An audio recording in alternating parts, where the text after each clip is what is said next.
अस्सलाम वालेकुम नाज़रीन, जहाँ ज़ेब अब्बासी एक नए यूट्यूब प्रोग्राम के साथ हाज़िर है। सुप्रीम कोर्ट ऑफ पाकिस्तान ने आइंदा अदालती हफ्ते में दो अहम केसेस समाअत के लिए मुकर्रर कर दिए हैं। एक केस है आम शहरियों का फ़ौजी अदालतों में ट्रायल के ख़िलाफ़। जी हाँ, ये वही केस है जो 9 मई के वाक़यात की रोशनी में पाकिस्तान तहरीक इंसाफ के कारकुनान को पकड़ा गया है। 102 अफराद की फहरिस्त बताई जाती है जिनको मिलिट्री कोर्ट्स में ट्रायल करना है।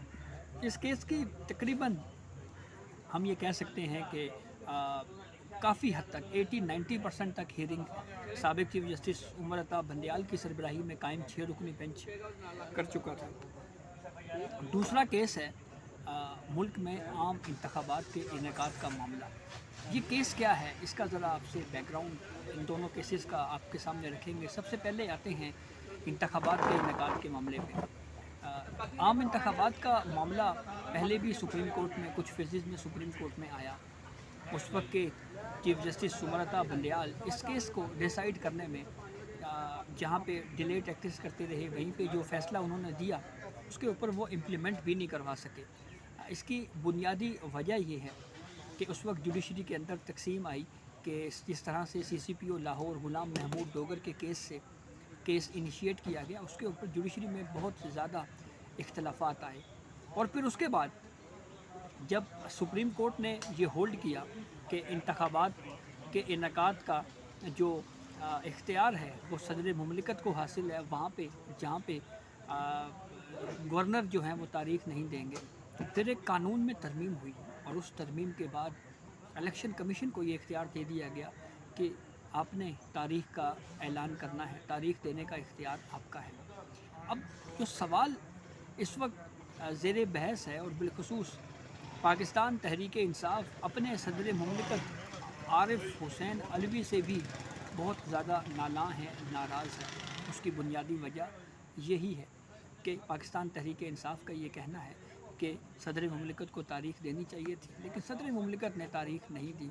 उसके ऊपर बहुत ज़्यादा क्रिटिसाइज़ किया गया सदर मुमलिकत को। एक और केस भी मंगल के दिन ही चीफ जस्टिस काजी फ़ायज़ ईसा की सरबराही में 3 रुकनी बेंच के सामने मुकर्रर है, और वो केस है कि पूरे मुल्क में एक ही दिन इंतखाबात का इनेकाद करवाया जाए। ये सरदार काशिफ नामी एक दरख्वास्त गुजार है जिन्होंने सुप्रीम कोर्ट से रजू किया था। वो केस भी समाअत के लिए मुकर्रर किया गया है। दूसरा अहम केस है फ़ौजी अदालतों में आम शहरियों के ट्रायल का मामला।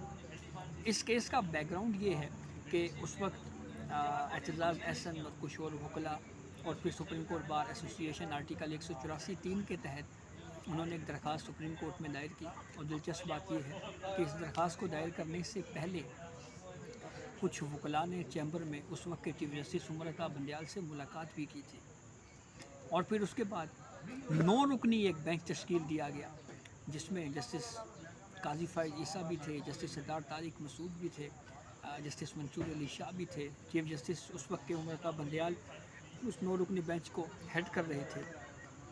उसके ऊपर जनाब जब ये पहली ही हियरिंग हुई तो जस्टिस काजी फ़ायज़ ईसा ने कहा, उस वक्त सीनियर प्रीमियर जज थे, कि जब तक प्रैक्टिशनर प्रोसीजर का केस डिसाइड नहीं हो जाता मैं तो इस तरह के केसेस नहीं सुन सकता।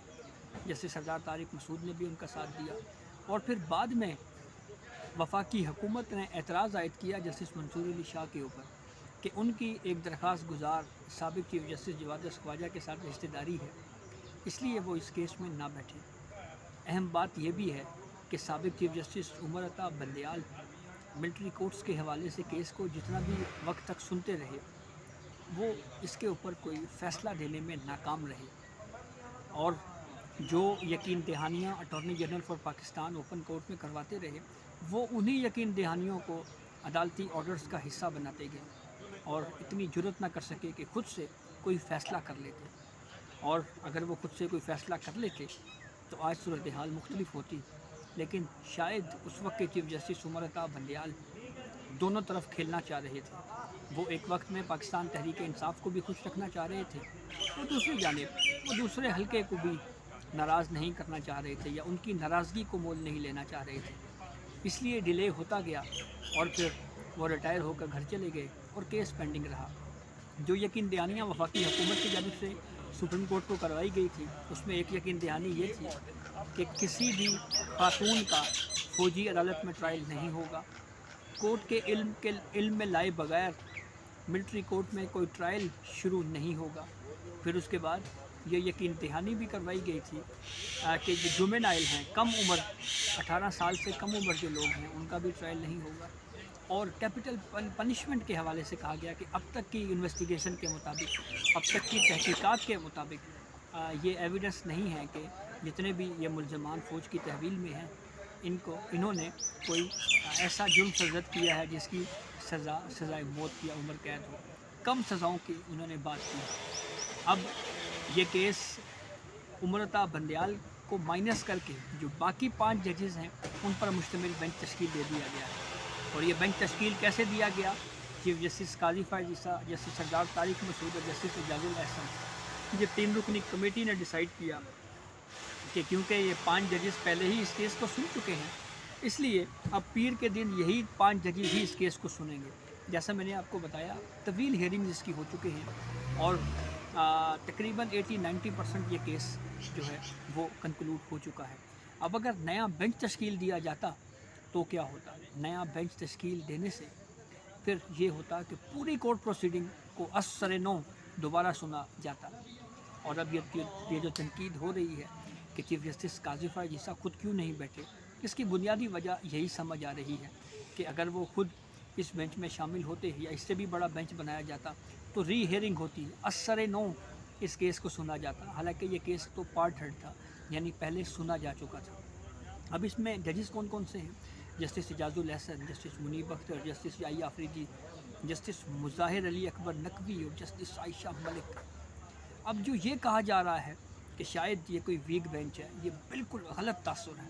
اس کی وجہ یہ ہے کہ یہ جو 5 ممبر بینچ ہے، اس میں سے 4 ججز ایسے ہیں جو پریکٹس اینڈ پروسیجر پارلیمنٹ کی بنائی ہوئی قانون سازی کو بھی غلط قرار دے چکے ہیں۔ تو یہ ایک پاورفل بینچ ہے، ان کے پاس کانسٹیٹیوشن کے اختیارات موجود ہیں۔ جسٹس اعجاز الاحسن، جسٹس منیب اختر، جسٹس مظاہر نقوی، جسٹس عائشہ ملک، یہ وہ ججز ہیں جو پریکٹس اینڈ پروسیجر کیس میں اکثریتی فیصلے کی مخالفت کر چکے ہیں۔ جسٹس اعجاز الاحسن صاحب کی اگر ہم بات کریں تو وہ مستقبل کے چیف جسٹس آف پاکستان ہیں۔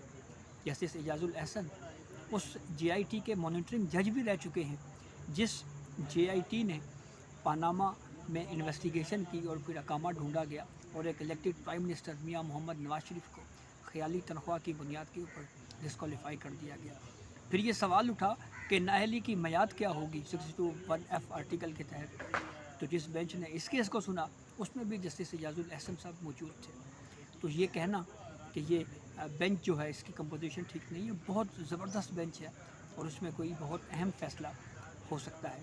اب یہ کورٹ پہ منحصر ہے کہ اگر وہ ملٹری کورٹس کو جائز قرار دیتی ہیں تو پھر وہی جو امرتا بندیال صاحب کے آرڈرز میں جھلک رہا ہے کہ رائٹ ٹو اپیل ہوگی، ہائی کورٹ اور سپریم کورٹ، مرضی کا وکیل دیا جائے گا، تمام سول اور فوجداری قوانین میں موجود جو رائٹس ہیں وہ ان ملزمان کو ملیں گے۔ اگر اس حد تک فیصلہ ہو جاتا ہے تو پھر اس فیصلے کے خلاف، کیونکہ یہ آرٹیکل 184(3) کے تحت پٹیشنیں آئی ہیں، اپیل آئے گی اور اپیل پہلے سے بڑا بینچ سنے گا، اور اگر اپیل میں چیف جسٹس قاضی فائز عیسیٰ اور دیگر ججز بیٹھ گئے تو پھر وہ کیا فیصلہ ہوگا یہ بہرحال آنے والا وقت ہی بتائے گا۔